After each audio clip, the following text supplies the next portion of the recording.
Buenos días, buenas tardes, buenas noches, dependiendo desde dónde nos ven, nos siguen, nos escuchan. Bienvenidos, bienvenidas a Economía y Desarrollo de Universal TV Digital. Bueno, pues a todas las personas que nos siguen habitualmente vamos a alcanzar algunos datos de economía internacional y, por supuesto, un poquito de lo que está pasando en la economía de nuestro país, Perú. Bueno, las dos economías más importantes de América Latina, México y Brasil, tienen problemas para controlar la tasa de inflación. Resulta que el último dato que se tiene está en torno a 4,5% la inflación de Brasil, la tasa anualizada, y en México esta tasa ha subido a 5,6%. Recordemos que la meta de inflación en ambos países es de 3%, por lo tanto está bastante lejos de esa meta que se han fijado ambos bancos centrales. Me refiero al Banco Central de México y el Banco Central de Brasil. Por otra parte, la tasa de referencia está en torno a 10%, bastante elevado, por cierto, que seguramente se mantendrá esa tasa si la tasa de inflación, a su vez, igualmente sigue dando problemas a estas dos economías importantes. Si esa tasa es muy alta, como es actualmente 10%, significa que los costos reales de endeudamiento, es decir, la tasa de interés menos la tasa de inflación, seguirá siendo relativamente caro. Otra noticia interesante tiene que ver con el real brasileño. Resulta que en el tercer gobierno de Ignacio Lula da Silva, pues bueno, se va devaluando más y más. Se estima que la devaluación del real brasileño está en torno a 15,5% a julio de este año.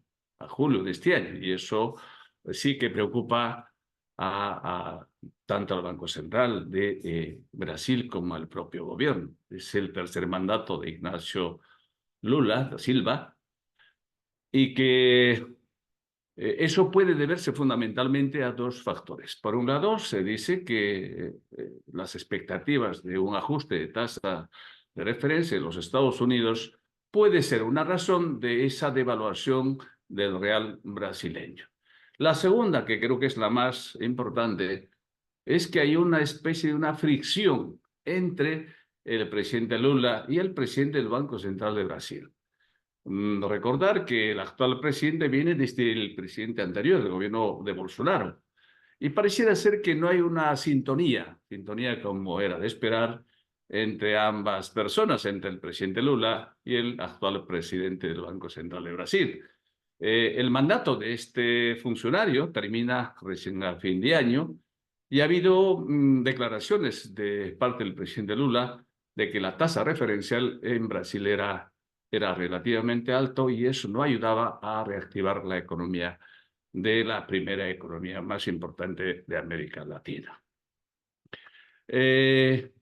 Luego, una noticia que está circulando en distintos medios tiene que ver con este informe que publica la Universidad de Buenos Aires, la UBA, me refiero a Argentina, y que fue recogido por distintos medios como por ejemplo Bloomberg. Esta mañana Bloomberg publica acerca de el problema del costo de vida en distintos países. Resulta que Argentina es el país más caro de un ranking de países, que exactamente 9 países, y 3 países de Europa. En ese ranking aparece evidentemente Perú. En primer lugar está Argentina, es el país más caro comparado con otras economías de América Latina. En segundo lugar estaría Brasil, según este informe de la Universidad de Buenos Aires. Perú está en el tercer lugar. Luego está México, Colombia, Uruguay, Bolivia, Chile, Ecuador. Y en los países europeos aparece Portugal, España, Francia y al final aparece Alemania. Todos estos países están por debajo de ese nivel de costo de vida que actualmente tiene Argentina y que ha generado un debate muy interesante, sobre todo en Argentina y en el resto de las economías. Recordar que la inflación en Argentina, julio, fue de 4%. Entre enero y julio, esa subida de precios se acumuló en 87% y el anual de inflación en Argentina llegó a 263,5%. Se proyecta para este año una tasa de inflación de 135%. Vamos a ver si se cumple. Es posible que se cumpla. Pues esto es muy fácil, porque si no hay demanda, no hay consumo, evidentemente los precios en principio bajan. Así que es el escenario de la economía argentina. Repito que es el país más caro del resto de las economías de América Latina y algunos de Europa, como acaba de señalar. ¿Qué más tenemos para hoy día? Bueno, otra noticia interesante que creo que merece la pena comentar un poquito acerca del precio del oro. Es realmente espectacular lo que está pasando con esta materia prima. Resulta que el lingote de oro, que equivale a 400 onzas Troy, está por encima del $1.000.000. Un poquito más que el $1.000.000. Actualmente, el precio de un lingote de oro que equivale a 400 onzas Troy está en torno a $1.000.000. La onza Troy está en $2.500, actualmente está en $2.521, y eso está muy bien. Eso está muy bien básicamente para aquellos países que producen oro. ¿Esto a qué puede deberse? Pues bueno, siempre hay razones por qué el precio de esta importante materia prima está subiendo. Por un lado, las expectativas del recorte de la tasa de referencia en los Estados Unidos. Luego también se debe a la compra creciente por parte de los bancos centrales para un poco definir o redefinir el perfil de sus reservas internacionales netas. Bancos como China, India, Turquía, Rusia están comprando mucho oro. También puede deberse a este segundo elemento. Pero por otra parte también se debe a la incertidumbre geopolítica. El mundo está envuelto en una serie de convulsiones geopolíticas y eso está haciendo que el precio del oro, como es un activo de refugio, esté teniendo una demanda cada vez más importante. Bueno, nosotros, el Perú, en producción somos el segundo de Latinoamérica y el país número 10 en el mundo. Y en reservas, que esto es un dato relevante para nosotros, somos número 1 en Latam, en Latinoamérica, y el quinto puesto en reservas en el mundo. Así que nos viene bien que el precio del oro suba, o por lo menos para las empresas que producen oro en nuestro país, sobre todo para la empresa Yanacocha, que es el principal productor de oro en nuestro país. ¿Qué más? Ya para terminar estas noticias internacionales, un poquito acerca de ese simposio muy comentado, muy discutido de Jackson Hole. Mañana, 22 hasta el 24, se celebra el nuevo foro o simposio de Jackson Hole, que es en el estado de Wyoming, organizado por la Reserva Federal de Kansas City. Este es un foro que se celebra cada año, más o menos en la última semana del mes de agosto, y que va a dar lugar digamos, al encuentro de los presidentes de los principales bancos centrales del mundo. ¿Qué se va a tratar allí? Pues bueno, básicamente el impacto, evaluar un poco el impacto de las políticas monetarias y las políticas económicas que se han dado en los últimos años, básicamente lo que va este año, 2024, en el resto de las economías. El impacto de esa política monetaria, un tanto restrictiva, que se ha llevado a cabo en los últimos meses de este año 2024, y seguramente habrá una mirada aún más retrospectiva de lo que ha sido el año 2023. ¿Quiénes estarán en esta cita? Pues en esta cita tan esperada, pues bueno, evidentemente el presidente de la Reserva Federal, Jerónimo Powell, estará el presidente del Banco Central Europeo, el Banco de Japón, de los principales bancos, principalmente de Occidente. Se espera el discurso central del presidente de la FED, que será el día viernes, así que la gente está muy atenta a este encuentro, que es uno de los más importantes foros económicos del mundo, que se celebra, repito, cada año en Kansas City. Hay que estar atentos de los acuerdos que salgan y probablemente ya definitivamente el anuncio será de que en septiembre finalmente terminarán haciendo el recorte de la tasa referencial en Estados Unidos, al menos 25 puntos básicos. Bien, dicho esto, vamos a ya darle paso, a dar el pase a Guillermo Quintana, nuestro invitado de hoy día. Así que bienvenido, Guillermo, a Economía y Desarrollo. No, un gusto, un placer estar aquí en Economía y Desarrollo. Un fuerte abrazo, Alejandro. Qué bien, muchísimas gracias nuevamente por estar con nosotros en esta cita de los miércoles que hacemos habitualmente. Tenemos una comunidad bastante importante que sigue de cerca las opiniones, los comentarios de nuestros invitados.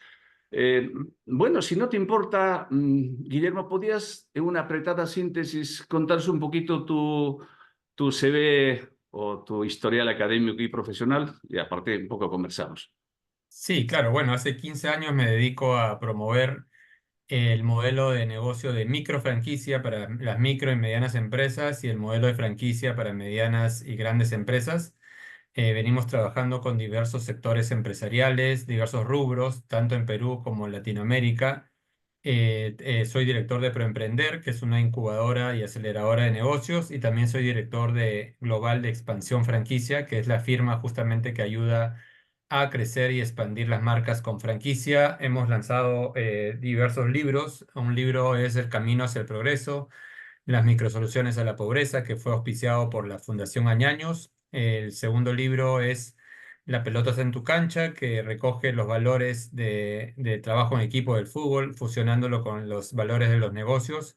Y el tercer libro es Expansión, franquicia, marcas que se expanden. Y también hace un poquito, más de 4 años, hemos lanzado la primera película de emprendedores en el cine peruano, que es un documental que se llama Día a Día, el camino emprendedor.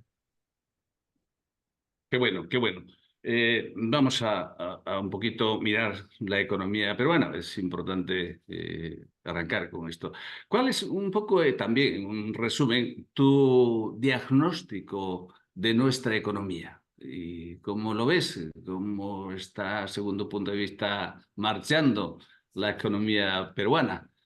Me imagino. Bueno, según las estadísticas y los estudios que estoy viendo, las proyecciones, se espera que crezca de 3 a 3,5 la economía actualmente, después de una, obviamente, turbulencia económica, social, con el cambio de gobierno del anterior presidente a la nueva presidenta, la vicepresidenta. Hubo una bastante turbulencia socioeconómica y conflicto social, y cada vez pareciera que se está estableciendo la economía, aunque todavía hay un ruido político fuerte.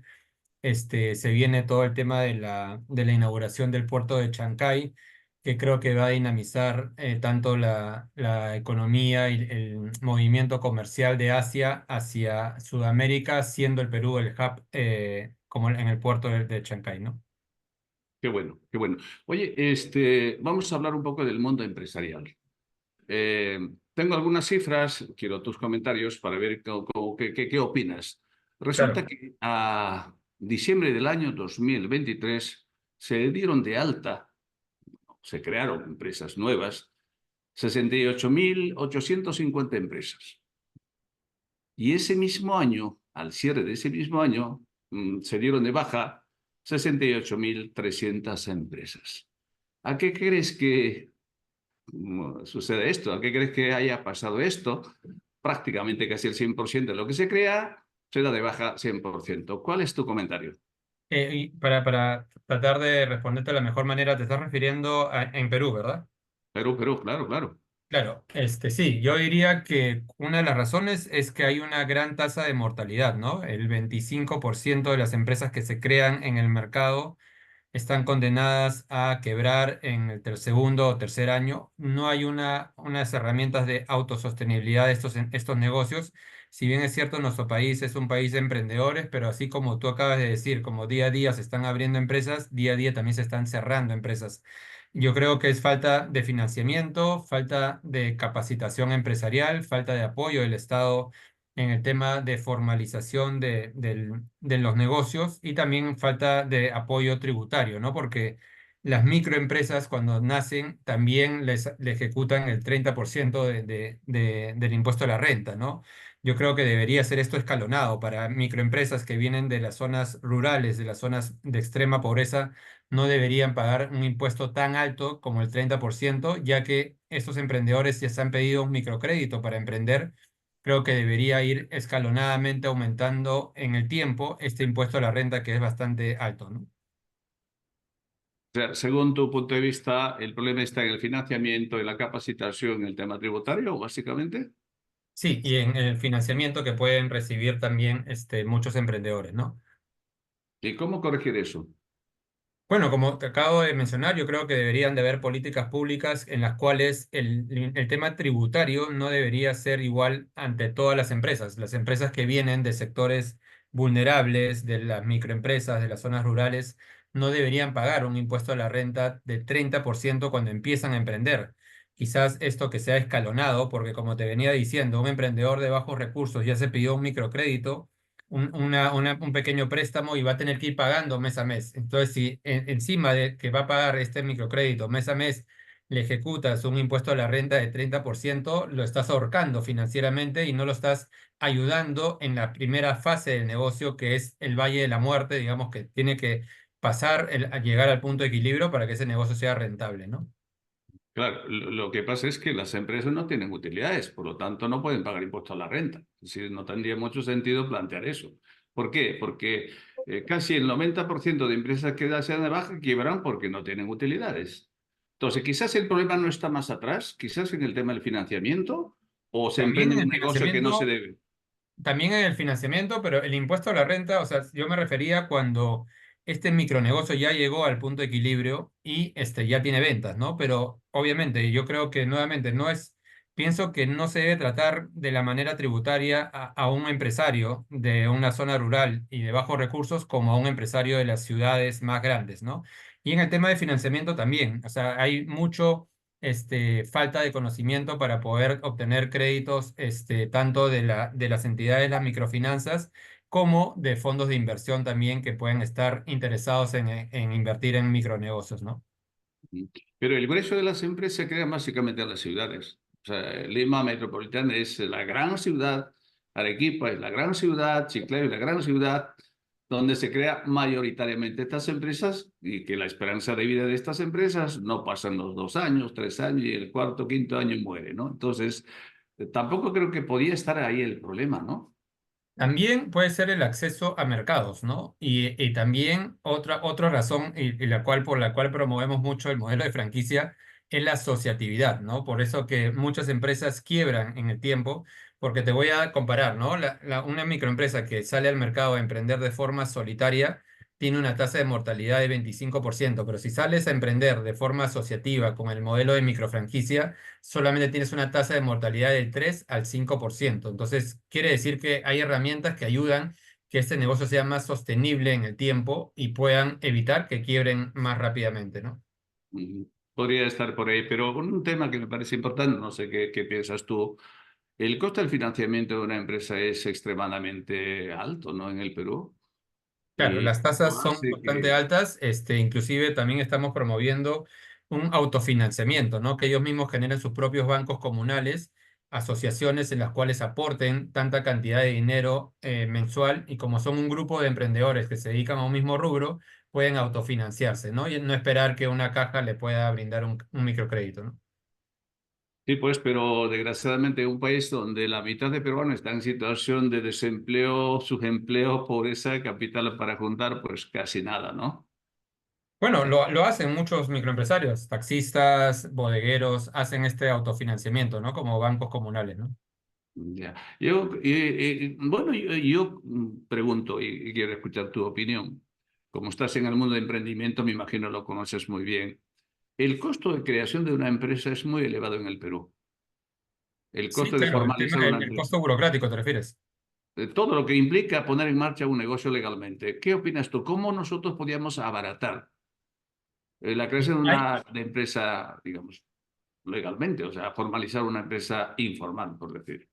claro, no solamente es un tema del costo, sino del tiempo. También el tiempo demora en formalizar un negocio. Tienes que ir a una notaría, hacer tu minuta, tu acta de constitución. Hay notarías que te cobran más alto, notarías que te cobran más barato.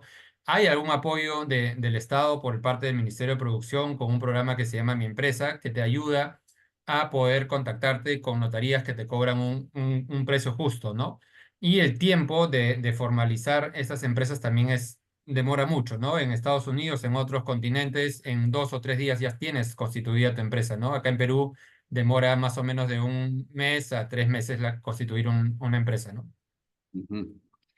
¿Sabes qué? A ver si estás de acuerdo con mi opinión. Yo plantearía, si a mí el ministro de Economía o el ministro de la Producción me dijese, Alejandro, ¿cómo podemos nosotros abaratar el costo de creación de una empresa? ¿Cómo podemos incentivar la creación de más empresas? ¿Cómo podemos formalizar esas empresas informales?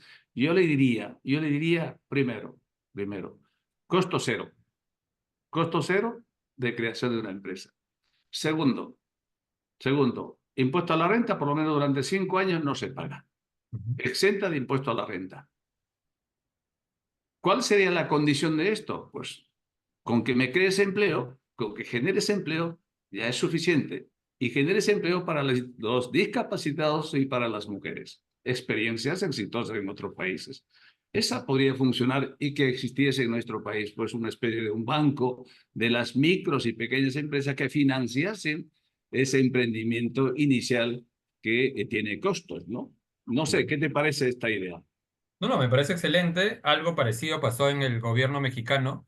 El gobierno mexicano hace 8 años lanzó el Programa Nacional de Microfranquicias y el mismo Estado financiaba la adquisición para personas de bajos recursos, la adquisición de una microfranquicia. O sea, les daba el 50% de lo que costaba comprar esa microfranquicia, venía por apoyo del Estado de manera gratuita, con fondos no reembolsables.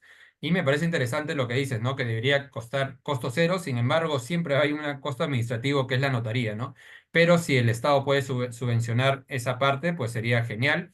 Y lo del impuesto a la renta era muy parecido a lo que yo te estaba planteando, ¿no? Que debería ser escalonado. No me refería a que al comienzo no se pague impuesto a la renta, porque obviamente no hay utilidades, pero que este microempresario recién comience a pagar un impuesto a la renta cuando su negocio ya ha llegado a un nivel de ventas considerable, que ya inclusive haya podido pagar una parte de ese microcrédito que le ha ayudado a apalancarse financieramente con capital de trabajo para iniciar su negocio, ¿no? Pero hay algo que falta. Vamos a ponernos en el escenario. Esto es una conversación de gente que conoce el mundo empresarial, ¿no es cierto, Guillermo? Claro, claro. Vamos a ponernos en el escenario de que creemos una empresa o quiero crear una empresa, pero el que crea una empresa es un chico de 22 años, tiene una idea de negocio interesante, ya está la idea en marcha, tiene su plan de negocio, en fin, pero tiene un problema. Tiene ideas, pero le falta capital. Y el chico se acerca al banco de la esquina y le dice, quiero 10.000 soles para capital de trabajo. Y el banco le dice, tú no calificas porque no tienes experiencia, no tienes facturación, no tienes ingresos, busco garantía. Pues ahí, ¿qué hacemos? Y si te doy dinero, me das una garantía y luego te cobro unos intereses que están 25 a 30%. ¿Cómo se puede hacer un negocio en ese escenario? ¿Qué plantean Bueno, buena ustedes como pregunta, pero fundación, como organización que emprenden estas cosas? sí, buena pregunta. No todo emprendimiento o negocio va a tener que apalancarse necesariamente del sistema financiero, ¿no? Ahora hay muchas herramientas que te ayudan a apalancarse con a financiamiento alternativo como los crowdfunding, que tú entras a plataformas, presentas tu plan de negocio y muchos inversionistas o socios, futuros socios, inyectan capital en tu idea de negocio y puedes autofinanciarse con estos socios. Otra plataformas son las fintech, ¿no? Que son bancos digitales en las cuales también te prestan dinero a tasas más bajas. En algunos de los casos no te piden inclusive aval o garantía. Entonces ahora hay más, digamos, más alternativas para financiarte un negocio desde cero que solamente tocarle la puerta al sistema financiero tradicional, ¿no? Sí, pues, pero esos productos tiene que conocer la gente. Apenas conoce el mundo académico, uno que otro trabajamos estos temas de fintech o el tema de crowdfunding, pero la inmensa mayoría de personas que apenas acceden a la universidad o simplemente no acceden, pues necesitan trabajo, necesitan fuente de ingreso y no conocen este tipo de productos financieros. Así que también tenemos ahí una gran barrera, Guillermo. ¿Qué Sí, hacemos? claro, ahí sería la barrera más comunicacional, ¿no? O democratizar Educación, estas nuevas educación, herramientas. educación, ¿no? Educación financiera. Educación Eso financiera, exacto. nadie lo hace, nadie lo dice. Nosotros en mi Universidad de San Marcos intentamos hacer cositas, pero insuficientes totalmente, ¿no? Bueno, para mí, no sé qué te parece a ti, el coste de financiamiento es una barrera más importante en el mundo empresarial. Conozco experiencias así muy dolorosas de que empresas que consiguen dinero, no solamente en el sector comercio, servicios, turismo, estas cosas, en el sector pequeña, mediana agricultura, por ejemplo, ¿no? Necesitan dinero para financiar abono, semillas, contratar un tractor, fertilizantes, en fin, ¿no? Y resulta que por esa operación, para capital de trabajo, digamos 10.000, 20.000 soles, cobran una tasa de interés del 35%. Y además con la garantía del terreno que tú tienes, y si no, con la casa que tienes. Oye, esos negocios no dan esa rentabilidad del 35%, ¿no? Ni 20%, ni 15%. ¿Cómo se puede funcionar en ese escenario? Ustedes que están metidos bueno, con esta fundación de los añaños, me imagino que han explorado estas cosas. ¿Cómo se puede, digamos, salir de este panorama tan complicado que se tiene en el país? Claro, yo creo que el ejemplo que acaba de decir, nuevamente como es que esclaviza al emprendedor con un sistema financiero un poco abusivo porque las tasas de interés son muy altas a lo que puede generar el mercado, ¿no? Que le puede ayudar. Y por eso que hace poco, ¿no? A una de las cajas Piura creo que quebró por la alta morosidad de sus Caja emprendedores. Suyana. Caja Suyana, ¿no? Quebró justamente por alta morosidad. Inclusive hay muchas cajas que todavía están con sus clientes con alta morosidad. Entonces yo creo que hay que buscar nuevas alternativas. Yo creo que una buena alternativa es que los emprendedores generen sus propias cooperativas, sus propios bancos comunales, se autofinancien. Hay, digamos, ejemplos clarísimos como el Grameen Bank, del el ex ganador del Premio Nobel de Economía, La Paz, Mohammed Yunus, como microempresas de la India se pudieron autofinanciar creando sus propios bancos comunales, ¿no? Aportando 1 sol a 5 soles diarios. Cada mes tienen un fondo que lo sortean y con ese dinero compran activos y herramientas para cada uno de los negocios que forman parte de cada una de estas asociaciones de emprendedores, ¿no? Sí, yo creo que es una buena experiencia. Es una experiencia que algunos países lo han tomado en cuenta, pero en algunos países eso no funciona como el nuestro. Hay iniciativas individuales, yo creo que son muy, muy positivas, pero aquí se nota, ¿no? La falta de presencia del Estado en el apoyo a ese emprendimiento que hay en el campo, en la ciudad, desafortunadamente, ¿no? Así que, bueno, en la segunda parte de esta entrevista, Guillermo, vamos a hablar de todo lo que son las franquicias, pero quiero entonces todavía seguir comentando el mundo empresarial porque eso es lo que nos convoca aquí. Según las últimas estadísticas del INEI, demografía empresarial, 95% son microempresas y 4% pequeñas empresas, si mal no recuerdo, el 0,2% son las medianas empresas y el 0,4% son las grandes empresas. Este es el escenario nuestro. En ese escenario, pues la posibilidad de pasar a ser de una micro a una pequeña, de una pequeña a una mediana, prácticamente casi imposible, ¿no? Porque ese enanismo empresarial en nuestro país, como que hubiesen barreras casi infranqueables, ¿no? De que esos miles de millones, ¿eh? Porque estamos hablando de 3 millones y pico de empresas, no pueden dar ese salto de pasar una micro a una pequeña a una mediana empresa. Y eso realmente genera un tremendo problema incluso de desigualdad económica y social en el país, ¿no? Y eso nadie lo plantea. ¿Tú qué opinas de esto? No, yo estoy de acuerdo con las cifras que acaba de decir, pero yo creo que se debe buscar promover una simbiosis empresarial entre las grandes empresas, las medianas y las micro, que son una gran población que tú acabas de decir, ¿no? Yo creo que hay que buscar promover que estas microempresas se asocien y se conviertan en proveedores de las grandes empresas, ¿no? Porque las grandes empresas, todo el mercado es articulado, todos se necesitan uno con el otro. Yo creo que hay que buscar generar una simbiosis, un tejido empresarial entre la micro, la mediana y la grande empresa, porque así vamos a generar un camino de fluidez para que muchas de estas microempresas chiquitas comiencen a crecer de tamaño y no solamente en el sector privado, porque también el sector público también puede generar un programa grande de compras a las pymes, ¿no? Y esto va a ayudar a que aumenten las ventas de las pequeñas y microempresas. El fenómeno que acabas de decir no solamente pasa en Perú, pasa en toda Latinoamérica. Hay una gran porción de las empresas de cada país de Latinoamérica, el 80-90% son microempresas, ¿no? Sin embargo, son las que generan más empleo. Sí, claro, y los que más aportan al PBI si juntamos todas las microempresas juntas del país, ¿no? Entonces, a la pregunta es, ¿quién tiene ese rol de que esto cambie, que facilite eso de la cadena, de pasar de la micro a la mediana o gran empresa? ¿Quién hace esa promoción de que haya un poco apoyo mutuo o promoción digamos, de proveer servicios a una gran empresa. ¿Quién lo hace? ¿A quién? O individualmente, cada uno se busca la vida como puede. ¿Cómo funciona esto? ¿Qué Yo, opinas? yo creo que es un trabajo tripartito, ¿no? Entre el Estado, el sector privado, las empresas y la ciudadanía, ¿no? Y los gremios, o sea, los gremios de cada uno de los sectores, porque cada sector microempresarial tiene necesidades distintas, son mundos empresariales distintos. Yo creo que asociándose en gremios y presionando al Estado que pueda apoyar a que esto se dé en cada uno de los sectores, porque cada sector es distinto, tiene su propia problemática. Creo que trabajando de la mano el sector privado, el Estado y los emprendedores pueden sacar adelante esto. Obviamente no es fácil porque es un país un poquito dividido, pero yo creo que ese es el camino que deberíamos buscar, ¿no? Trabajar en equipo, ¿no? Bueno, sí, pues hay que trabajar en equipo, pero alguien tiene que llevar un poco la dirección, el rumbo, ¿no?